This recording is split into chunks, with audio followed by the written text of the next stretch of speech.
کے لیے اتنی دیر زحمت دی ہے، وہ جملے آپ کے سامنے عرض کرنا چاہتا ہوں، اور بہت پڑھا لکھا مجمع میرے سامنے۔ میں نے شروع میں عرض کیا آپ کے سامنے کہ محبت ہوتی ہے کمال سے، محبت ہوتی ہے انسان کی نفسیات ہے، نیچر ہے، جانتا ہوں میں جانتا ہوں، لیکن اگر صاحب کمال سے تو اس سے محبت پیدا ہو جائے۔ تو اب یہ جب صاحب کمال کی محبت ہوتی ہے تو اب اس میں ایک اور نفسیات بھی ہے کہ ضروری نہیں کہ ہر ایک کو ایک ہی کمال پسند ہے، ضروری نہیں کہ کسی کو ایک ہی کمال پسند ہو، کسی کو کوئی کمال پسند ہوتا ہے، کسی کو کوئی کمال پسند ہوتا ہے، اور اسی کمال میں جو درجہ کمال پر فائز ہوتا ہے وہی انسان کا مرکز محبت بن جاتا ہے۔ توجہ ہے، بہت نازک چیز ہے جو پیش کر رہا ہوں، لیکن ماشاءاللہ سب پڑھے لکھے حضرات میرے سامنے ہیں۔ انسان کو محبت ہے کمال سے، مگر ضروری نہیں کہ ہر انسان کو ایک ہی کمال پسند ہو، کسی کو کوئی کمال پسند ہوتا ہے، کسی کو کوئی صفت پسند ہوتی ہے۔ مثال دے دوں کہ بعد اور باتیں ہو جائے، کسی کو کمال علم پسند ہے تو وہ عالموں سے محبت کرتا ہے، کسی کو فرض کیجئے شاعری اور ادب پسند ہے تو جو بڑے بڑے شعراء اور ادیب ہیں وہ مرکز محبت بنتے ہیں اس کو، کسی کو فرض کیجئے سخاوت پسند ہے تو جو بڑے بڑے سخی حضرات ہیں وہ مرکز محبت بنتے ہیں، کسی کو خطابت پسند ہے تو خطیب مرکز محبت بنتے ہیں، کسی کو کمال بہادری اور شجاعت پسند ہے تو جو شجاع اور بہادر ہے وہ اس کا مرکز محبت بنتے ہیں، کسی کو کوئی کمال پسند ہے، کسی کو کوئی صفت پسند ہے، کسی کو شاعری پسند ہے تو آپ دیکھیں گے کہ اس کے گھر کے اندر شعراء کی تصویریں لگی ہوئی ہیں، کسی کو علم پسند ہے تو آپ دیکھیں گھر کے اندر علماء کی تصویریں لگی ہوئی ہیں، کسی کو اگر بہادری پسند ہے تو بڑے بڑے پہلوانوں اور بہادروں کی تصویریں اس کے گھر میں لگی ہوئی ہیں، کسی کو اگر خطابت پسند ہے تو جو بڑے بڑے خطیب و خطباء ہیں اس کی تصویریں اس کے گھر میں لگی ہوئی ہیں۔ اسی لیے انگریزی کی مثل مشہور ہے، پوری توجہ ہے، انگریزی کی مثل مشہور ہے کہ کسی کے ڈرائنگ روم میں کسی کے گھر میں لگی ہوئی تصویریں، کسی کے ڈرائنگ روم یا اس کے گھر میں لگی ہوئی تصویریں یہ دیوار کی تصویر نہیں ہوتی ہے، دیوار پر تصویر نہیں ہوتی ہے، بلکہ یہ ذہنیت کی تصویر ہوتی ہے جو دیوار پر آتی ہے۔ یہ ذہنیت کا عکس ہے جو دیوار پر پڑ رہا ہوتا ہے۔ اگر عالموں کی تصویریں ہیں تو اس کا مطلب ہے علم پسند کرتا ہے، کمال علم کو دوست رکھتا ہے۔ اگر شعراء کی تصویریں ہیں تو اس کا مطلب کمال شاعری اس کو پسند ہے، اگر سخی لوگوں کی تصویریں ہیں تو اس کا مطلب کمال سخاوت پسند ہے، اگر بہادروں کی تصویریں ہیں تو اس کا مطلب اس کو بہادری اور شجاعت کا کمال پسند ہے، اور اگر کچھ اور تصویریں لگی ہوئی ہیں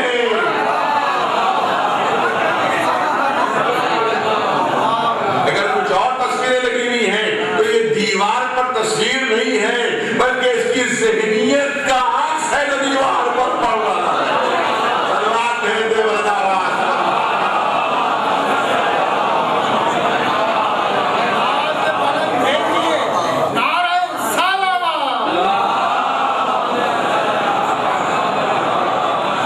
تو کسی کو کوئی کمال پسند، کسی کو کوئی صفت پسند، یہ ہے انسان کی نفسیات، یہ انسان کا نیچر، یہ انسان کی طبیعت۔ پالنے والے تو نے انسان کے نیچر کو خلق فرمایا ہے، تو نے انسان کی فطرت کو خلق فرمایا ہے کہ کسی کو کوئی کمال پسند ہوتا ہے، کسی کو کوئی کمال پسند ہوتا ہے، اور اسی کمال اور جو درجہ کمال پر فائز ہوتا ہے یہ شخص اسی سے محبت کرنے لگتا ہے۔ پالنے والے تو نے انسان کی فطرت، انسان کی طبیعت بنائی ہے، اور تو ہی حکم دے رہا ہے ایک 14 کی مختصر سی جماعت سے، ایک 14 کی مختصر سی جماعت جن کی تعداد 14 سے زیادہ نہیں ہے، کروڑوں لوگ مل کر محبت کریں۔ پالنے والے کیسے ممکن ہے، کیسے پاسبل ہے کہ کروڑوں لوگ مل کر ایک چھوٹی سی مختصر سی جماعت سے محبت کرنے لگے کہ جن کی تعداد 14 سے زیادہ نہیں ہے؟ ارے کسی کو کوئی کمال پسند ہے، کیونکہ محبت کی نفسیات یہی ہے، محبت کی بنیاد یہی ہے کہ محبت ہوتی ہے کمال سے، اور کسی کو کوئی کمال پسند ہے، کسی کو کوئی صفت پسند ہے۔ کیسے ممکن ہے کہ کروڑوں لوگ جن میں سے ہر ایک کی پسند الگ الگ، ہر ایک کی پسند الگ الگ، میلان الگ الگ، جھکاؤ الگ الگ، کیسے ممکن ہے کہ کروڑوں لوگ مل کر 14 کی ایک مختصر سی جماعت سے محبت کرنے لگے؟ تو ندائے قدرت آئے گی، اللہ کی طرف سے آواز آئے گی کہ ہم نے معمولی لوگوں سے محبت کا حکم نہیں دیا ہے، عام لوگوں سے محبت کا حکم نہیں دیا ہے۔ ارے مجھے معلوم ہے میں نہیں تمہارا خالق ہوں، میں نہیں تمہیں پیدا کیا ہے، مجھے معلوم ہے تمہاری نفسیات، میں فطرت کا خالق ہوں، لہذا معمولی لوگوں سے محبت کا حکم نہیں دیا ہے، میں نے ان سے محبت کا حکم دیا ہے۔ تمہیں کوئی کمال پسند ہو، تمہیں کوئی صفت پسند ہو، کسی اور در پر جانے کی ضرورت ہی محسوس نہیں ہوگی۔ ہر کمال اپنے معراج کمال پر سیدھے پر ملے گا۔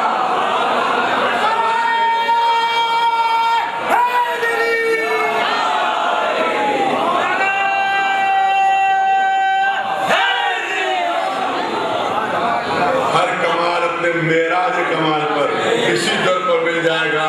اگر علم پسند کرتے ہو تو کائنات میں اس سے بڑا کوئی عالم نہیں ملے گا، اگر بہادری پسند کرتے ہو تو تاریخ میں اس سے بڑا کوئی بہادر نہیں ملے گا، اگر سخاوت پسند کرتے ہو تو اس سے بڑا کوئی سخی نہیں ملے گا، اگر خطابت پسند ہے تو خطیب منبر سلونی یہی ملے گی۔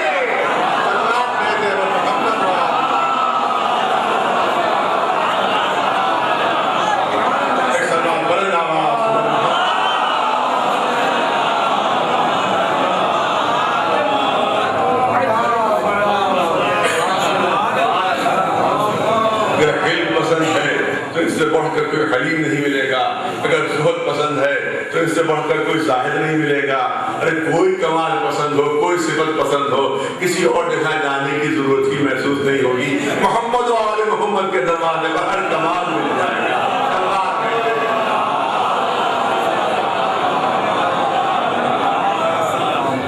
اگر علم پسند ہے تو اس سے بڑا کوئی عالم نہیں۔ دیکھیے نہیں، ایک ہی مجلس میں تمام چیزیں نہیں آ سکتی ہیں، تو 20 مجلسیں میں بھی نہیں آ پائے گا یہ موضوع۔ 20 مجلسیں بھی کم ہے، 20 تقریریں بھی کم ہیں اس کے۔ میں چاہوں گا کہ خاص بالکل جستا چیزیں آپ کے سامنے مختصر وقت میں پیش کروں۔ آپ دیکھیں کمال علم اگر دیکھیں تو کائنات میں اس سے بڑھ کر کوئی عالم نہیں۔ دیکھیے ہر طرح کے دعوے ہو جاتے ہیں اور کوئی جھٹلا نہیں سکتا۔ میں بہت عام پہلو پیش کر رہا آپ کے سامنے، ماشاءاللہ سب پڑھے لکھے رہا۔ میں اگر ابھی دعویٰ کروں کہ مجھ سے زیادہ اللہ سے کوئی نہیں ڈرتا،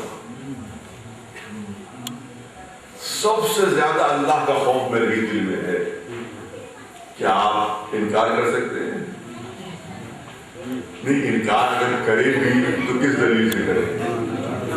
کیا دل میں جھانک کر دیکھیں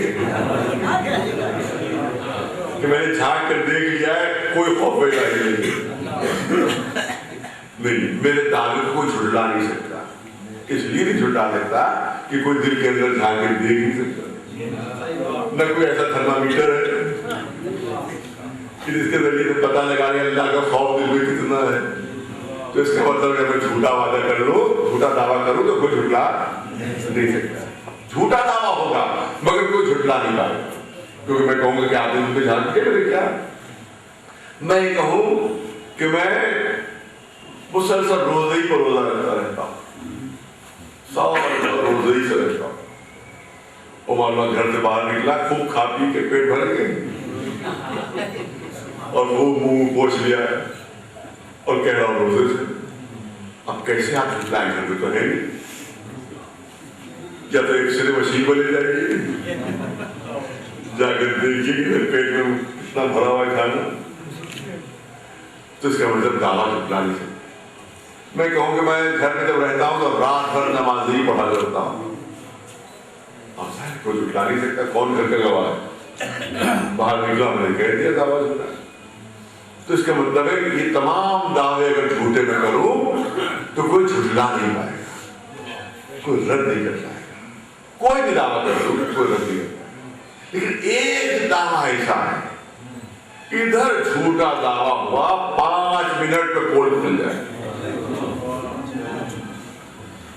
5 منٹ سے زیادہ نہیں لگیں گے پول کھلنے میں، جھوٹ کھلنے میں 5 منٹ زیادہ نہیں لگیں گے۔ سارے دعوے کر ڈالوں میں، سارے دعوے کر ڈالوں، جھوٹ نہیں کھلے گا، پول نہیں کھلے گا دعوے کا۔ لیکن ہر ایک دعویٰ کیا فوراً جھوٹ کا پول کھل جائے۔ میں دعویٰ کر دوں سب سے بڑا عالم ہوں،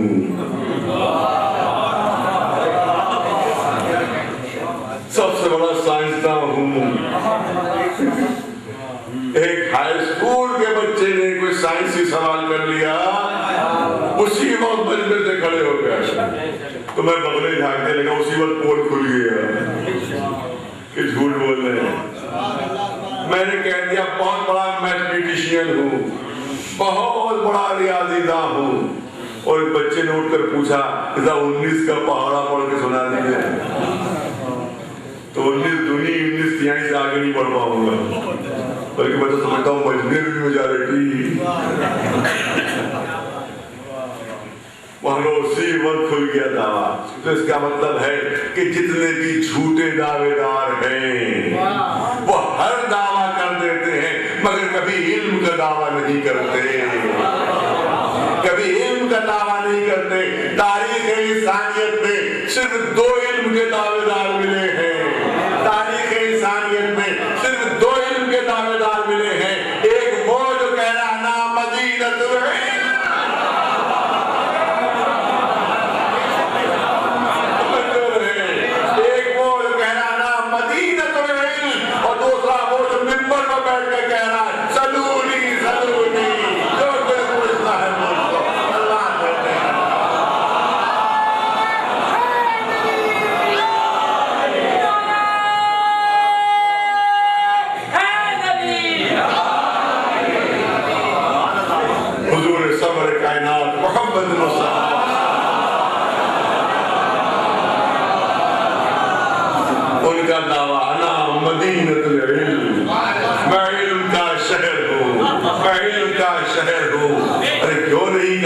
علم کا سمندر ہوں، کیوں نہیں کہا علم کا سورج ہوں؟ یہ سب کیوں نہیں کہا؟ سورج میں روشنی بہت ہے مگر ایک ہی قسم کا ہے، وہاں ایک ہی مادہ ہے وہ۔ سمندر میں پانی بہت ہے مگر پانی ہی پانی ہے، بچور ہے۔ مگر شہر کی خصوصیت یہ ہوتی ہے، شہر وہ جگہ کو کہتے ہیں کہ جہاں ضرورت کا ہر سامان مل جایا کرتا ہے، جہاں ضرورت کی ہر چیز مل جایا کرتی ہے۔ اسی لیے رسول اللہ نے اعلان فرمایا ہے کہ دیکھو اگر علم لینا ہو تو میرے دروازے پر آؤ، نہ تمہیں یورپ جانا پڑے گا نہ امریکہ کی طرف پڑنا۔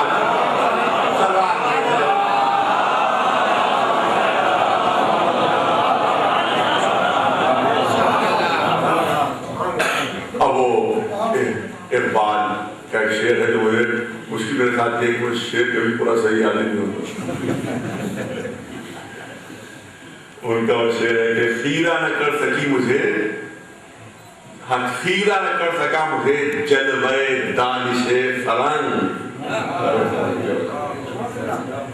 خیرہ نہ کر سکا مجھے جلوہ دانش فرنگ، سرما ہے میری آنکھ میں خاک مدینہ و نجات۔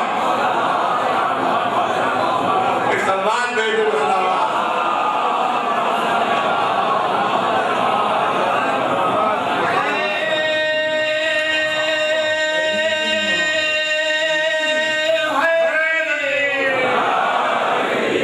خیرہ نہ کر سکا مجھے جلوہ دانش فرنگ، سرما ہے میری آنکھ کا خاک مدینہ و نجف۔ ایک بات سمجھ رہے ہیں کہ یورپ والے جتنے بھی علم کے دعوے دار ہیں وہ اسی در سے چرائے ہوئے علم ہیں۔ ایک سلمان ہے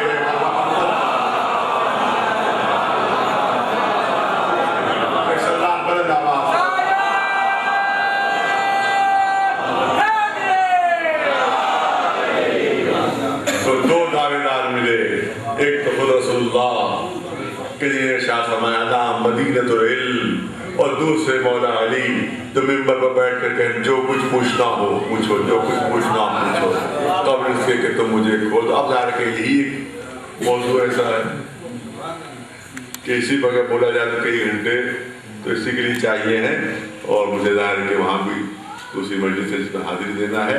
صرف ایک چیز عرض کر دوں آپ کے ساتھ، کیونکہ ماشاء اللہ پڑھے لکھے حضرات موجود ہیں۔ علی گڑھ یونیورسٹی میں صرف 2 یوم منائے جاتے ہیں مذہبی شخصیت پر۔ ابھی اتفاق سے آج ہی صبح کو میرے پاس ٹیلیفون آیا وہاں بادشاہ صاحب کے دفتر سے کہ 12 ربیع الاول کو میلاد النبی صلی اللہ علیہ وسلم ہے، مجھے حاضری دینا ہے۔ تو 2 ہی وہاں پر ڈے منائے جاتے ہیں، 2 یوم منائے جاتے ہیں، ایک یوم میلاد النبی اور ایک 13 رجب یوم ولادت مولا۔ اس سے 2 تیسرا خود سر سید ہیں بانی ہیں، ان کا یوم منایا جاتا ہے۔ اس کے علاوہ یہی 2 مذہبی شخصیتوں کے وہاں پر یوم منائے جاتے ہیں۔ تو جب میں نیا ان کو ایران سے حاضر ہوا تو مجھے وہاں دعوت دی گئی، اور وہاں میں مہمان خصوصی کی حیثیت سے تھا۔ تو وہاں کے اوپر وائس چانسلر پروفیسر محمد شفیع وہ صدارت فرما رہے، انہیں نے اپنی صدارتی تقریر میں جملے کہے، میں جلدی سے چاہتا ہوں اس کو پیش کر دیا۔ واقعہ سنا ہوا ہے آپ کا، لیکن میں چاہتا ہوں ان کی زبانی نقل کیا ہے۔ واقعہ سب کو سنا ہوا ہے، مگر میں چاہتا ہوں ان کی زبان سے نقل کیا جائے۔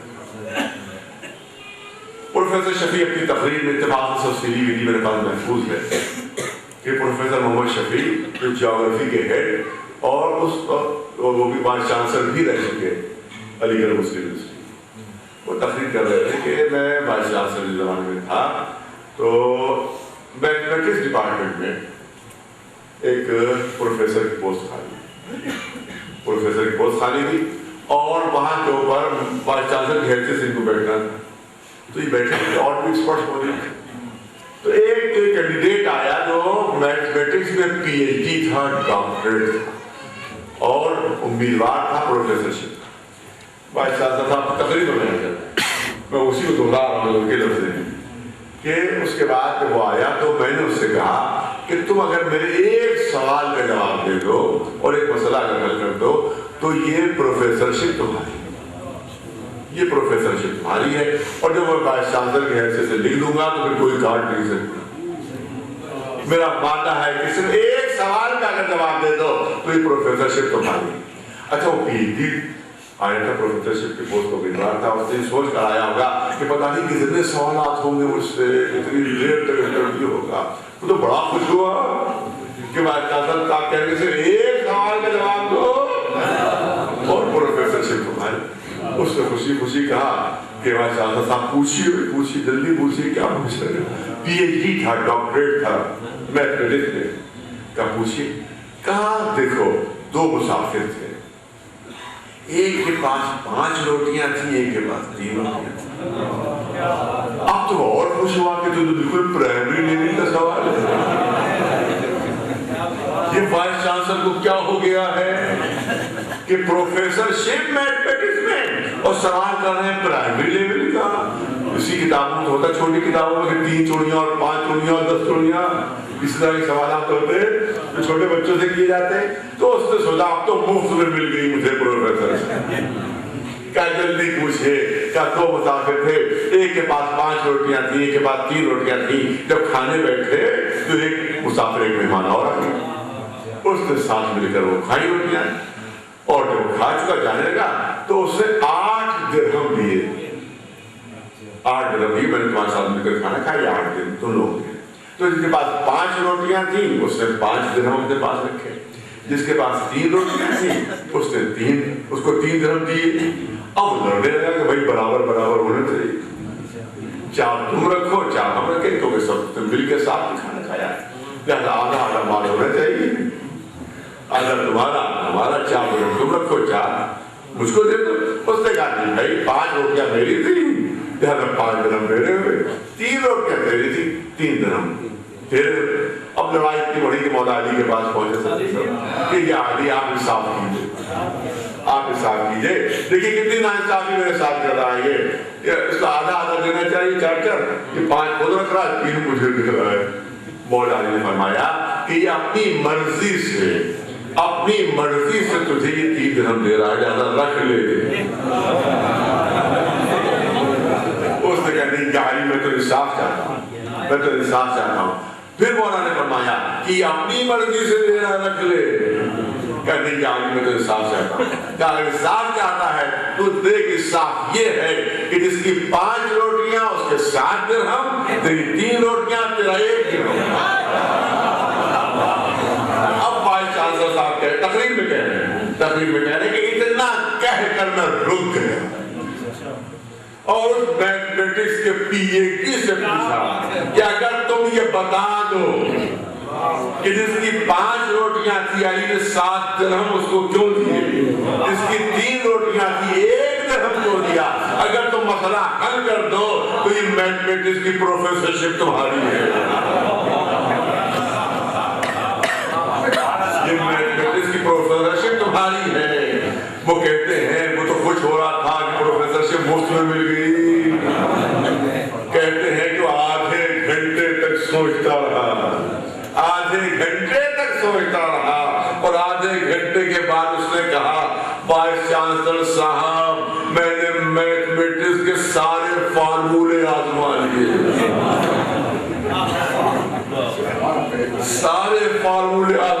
جتنے مجھے آتے تھے سب آزما لیے میں نے, مگر میری تو سمجھ میں نہیں آ رہا ہے. میں تو حل نہیں کر پا رہا ہوں کہ حضرت علی نے یہ فیصلہ کیوں فرمایا تھا کہ جس کی 5 روٹیاں تھی اس کو 7 اور جس کی 3 روٹیاں تھی اس کو 1 درہم دیا. وائس چانسلر صاحب آپ خود بتا دیجئے کہ حل کیا ہے. وائس چانسلر صاحب نے اپنی تقریر میں کہا کہ میں نے اس سے جواب میں کہا کہ اگر حضرت علی نے خود حل نہ بتایا ہوتا تو میں خود بھی نہیں بتا سکتا.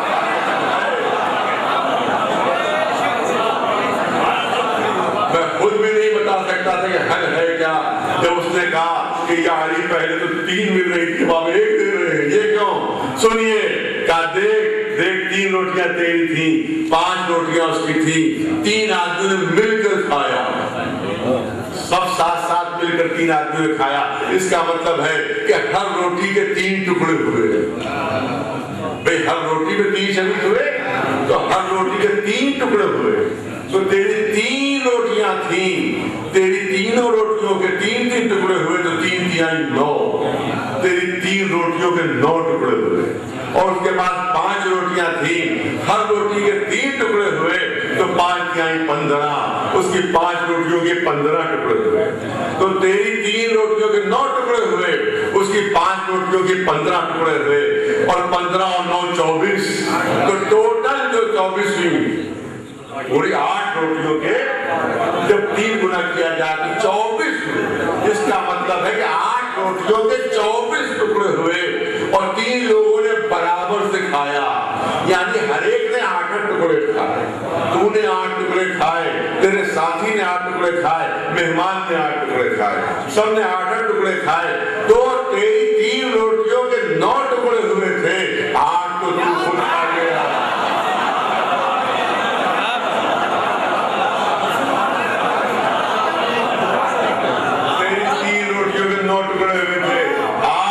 تو خود کھا گیا, 1 مہمان کو کھلایا, لہذا 1 درہم تیرا ہوا.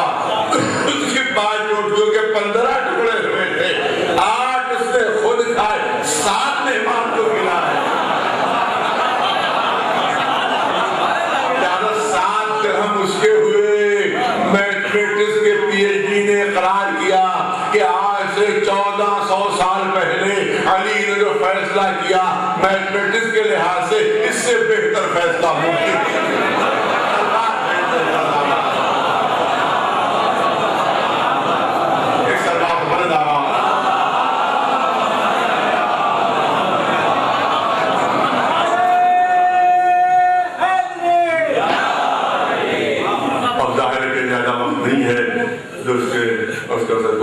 لیکن ایک واقعہ سب سنے دے مگر نتیجہ الگ ہے. سلوات بھیجے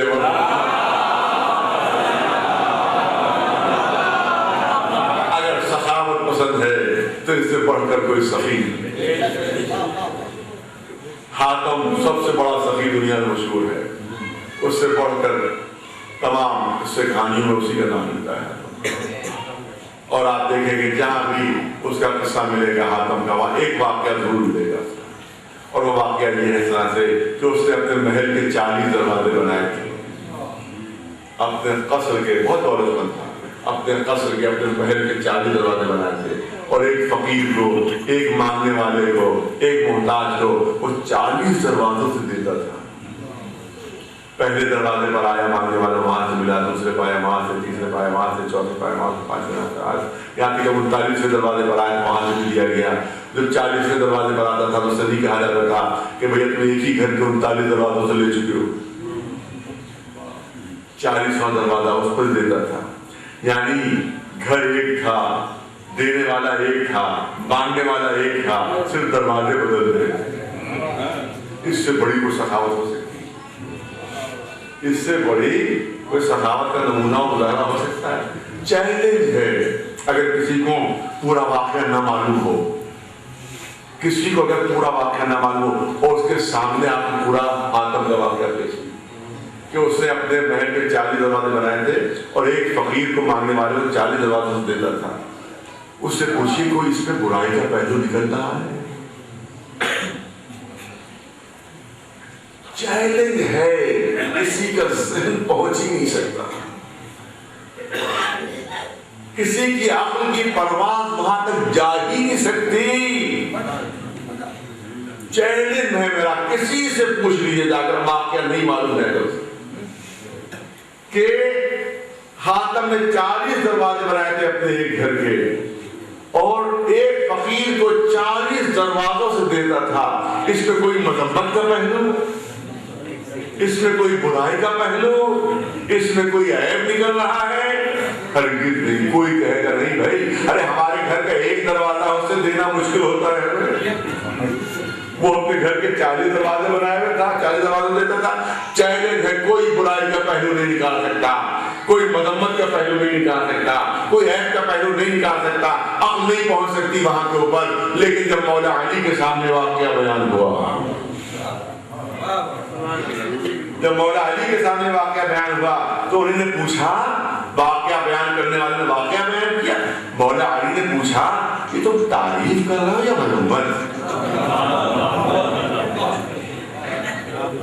عجیب چیز ہے, تم یہ اس کی تعریف کرو یا برائی بیان کر رہے ہو؟ تعریف کرو یا مذمت کر رہے ہو؟ حیرت سے کہا, ارے یا علی, اس میں کون سا مذمت کا پہلو نکل رہا ہے, اس میں کون سا برائی کا پہلو نکل رہا ہے کہ ایک محل کے 40 دروازے اور ایک فقیر کو, ایک مانگنے والے کو 40 دروازوں سے دیا کرتا تھا. مولا علی نے کہا تعریف نہیں مذمت ہے. ارے تعریف نہیں مذمت ہے. حیرت سے کہا کیسے مذمت ہے؟ کہا کسی محتاج کو در در بھٹکانا,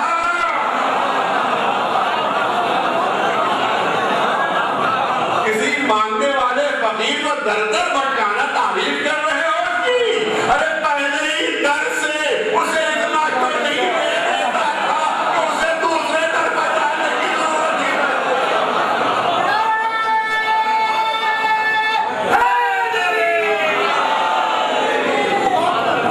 سلوات بلند آواز.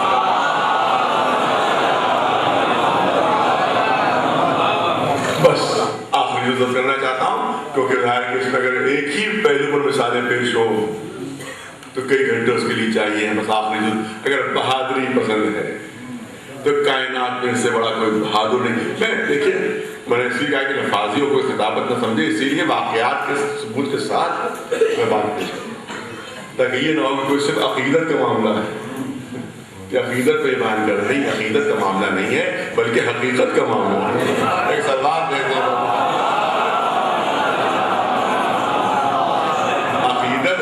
حقیقت ہے. اس لیے واقعات کے ثبوت کے ساتھ, دلیل کے ساتھ میں اپنی بات پیش کر رہا ہوں. 2 چیزیں پیش کی بس آخر سے. اگر بہادری پسند ہے تو کائنات میں ان سے بڑھ کر کوئی بہادر, ان سے بڑھ کر کوئی شجاع نہیں. میں تمام چیزیں وہ پیش کر رہا ہوں کہ جو تمام تاریخوں میں درج ہیں کسی ایک فرقے کے ساتھ مخصوص نہیں، بلکہ تمام فرقوں کی تواریخ میں ہسٹری میں درج ہے۔ آپ دیکھیں، پھر میں مثال پیش کروں تاکہ بات واضح ہو۔ مجھے اتنا بتا دیجئے کہ دنیا کے بڑے سے بڑے پہلوان کے سامنے سے اگر کوئی ہار جائے، بڑے سے بڑے پہلوان سے اگر کوئی ہار جائے یا بغیر مقابلہ کیے سامنے سے بھاگ جائے، چاہے دنیا کے سب سے بڑے پہلوان سے کیوں نہ ہارا ہو اور دنیا کے سب سے بڑے پہلوان کے سامنے سے کیوں نہ بھاگا، اور پرانے زمانے میں جو سب پہلوانوں کو چٹ کر دیتا تھا اسے رستم زماں کا لقب ملتا تھا۔ آج 60-70-80 سال پہلے رستم زماں اس کو لقب دیا جاتا تھا، جس نے سارے دنیا کے پہلوانوں کو ہرا دیا۔ اس کو کہا جاتا تھا رستم زماں، یعنی سارے پہلوانوں کو ہرانے والا۔ آج کیا کہا جاتا ہے؟ بھیا ہمارے بچے جوان نہیں بتا پائیں گے، ورلڈ چیمپئن کہا جاتا ہے، کیا کہا جاتا ہے اس کو، جو سارے پہلوانوں کو جو چیز کرتے ہرا دے اور اس کو ورلڈ چیمپئن کہا جاتا ہے۔ تو رستم زماں سے ہارا ہے، ورلڈ چیمپئن سے ہارا ہے، یا بغیر مقابلہ کیے سامنے سے بھاگا ہے۔ تو مجھے اتنا بتا دیجیے کہ یہ ہارنے والا پہلوان کیا کبھی فخر کرے گا؟ میں نے ایک لفظ توجہ ہے، چھوٹے موٹے پہلوان سے نہیں ہارا ہے، دنیا کے سب سے بڑے پہلوان سے ہارا، دنیا کے سب سے بڑے پہلوان سے ہارا یا سامنے سے بھاگا۔ تو مجھے اتنا بتائیے کہ یہ ہارا ہوا پہلوان کیا کبھی فخر کرے گا کہ کیا عمدہ